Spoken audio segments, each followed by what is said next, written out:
Hey guys, it's Mateo, and this is my guide on how to reach the moon with a fresh save in KSP. Collect these first two contracts to get startup cash. I start with just the cockpit and a mystery goo container attached, and I launch just these items so I can collect the science on the launch pad. You can also EVA and get an EVA report, reboard and collect the vessel for early science. I invested in engineering, which allowed me to collect science faster in the next launches. To the craft, I add a parachute, a thermometer, and a small liquid fuel engine. On the launch pad, I collect the thermometer data, collect the ship, and relaunch it. Pay attention to the staging at this point. Launch upwards, collect the data at the top of the jump around the 10,000 meter mark. Land and collect the ship for science. I accept new contracts to escape the atmosphere and orbit Kerbin. We'll do these one at a time. I tech basic rocketry, survivability, and stability. The next ship we construct will escape the atmosphere, but it will not obtain an orbit around Kerbin. In the vehicle assembly building, we create a reliable re-entry capsule with components hidden within the service bay, a barometer, mystery goo, and thermometer. Put a heat shield on the bottom. A decoupler should be placed at the bottom of the heat shield, but be careful when placing it, as they can be tricky and clip funny. Start adding fuel tanks. I added 9 fuel tanks and a swivel liquid fuel engine. Because of part limits, I placed a small solid fuel booster on the bottom and launched the craft. Always check your staging when you're on the launch pad.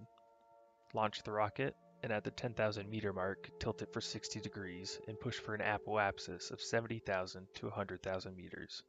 Once your ship is officially in space around the 70,000 meter mark, collect science and prepare for re-entry.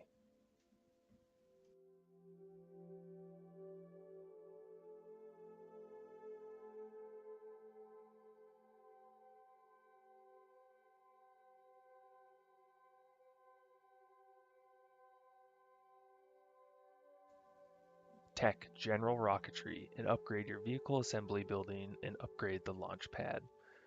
We end up taking a contract here that we might not finish for a little startup cash, so we can upgrade these items and still afford to build our next ship. Here's a shot of our design that will allow us to orbit Kerbin. We'll launch this craft to the 10,000 meter mark and then push for 60-degree angle and continue burning for an apoapsis of 70 to 100,000 meters. But now we'll have the fuel to circularize our orbit. You can do so by boosting at the apoapsis or close to it or before it. Patience pays off here, as you can get a perfect orbit by using small amounts of boost and waiting until you're closer to the apoapsis. Once you obtain your orbit, collect science, and then retrograde burn, which will allow you to land and collect the ship.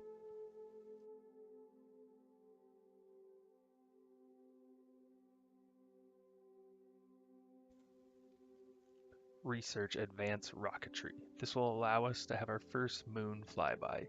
These engines are much more efficient once we get them out of the atmosphere. We'll rebuild the ship now, and we'll include these new engines and eventually add 2 thumpers to push as much low-tech Delta V into this craft as we can. Once I'd launched the ship and gotten it in orbit, I had realized I didn't upgrade 2 important buildings at home on Kerbin, but this is a good opportunity to show you a special strategy to reach the moon without any real planning. While we're at the opposing side of Kerbin and we cannot see the moon, we simply wait for the moon to rise on the horizon, like so, and then full burn. We'll watch the galaxy map and wait until it looks like our paths will intercept. If needed, remember F5 is quick save and holding F9 will load that file.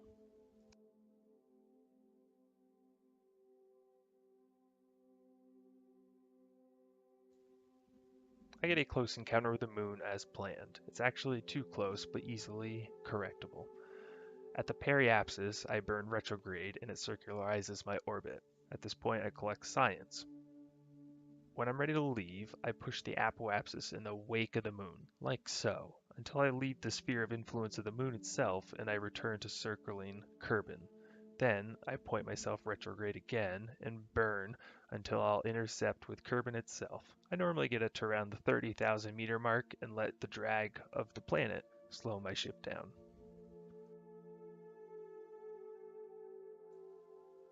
Now we are able to easily build a craft capable of landing on the moon or minimus or beyond, and it's all thanks to asparagus staging.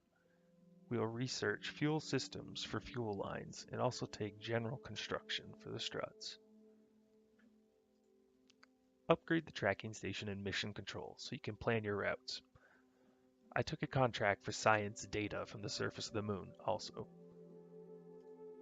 Building the ship starts the same, but now we have fuel lines, so we can use a central engine for our lander and have 3 fuel tanks on the sides.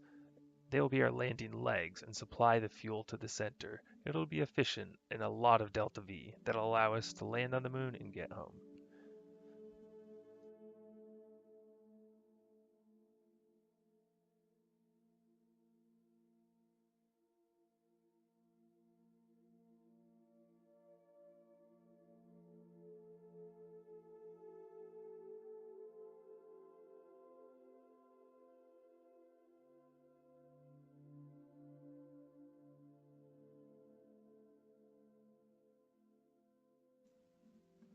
The bottom of the ship's going to be pretty basic asparagus staging, which I'll try to cover quickly.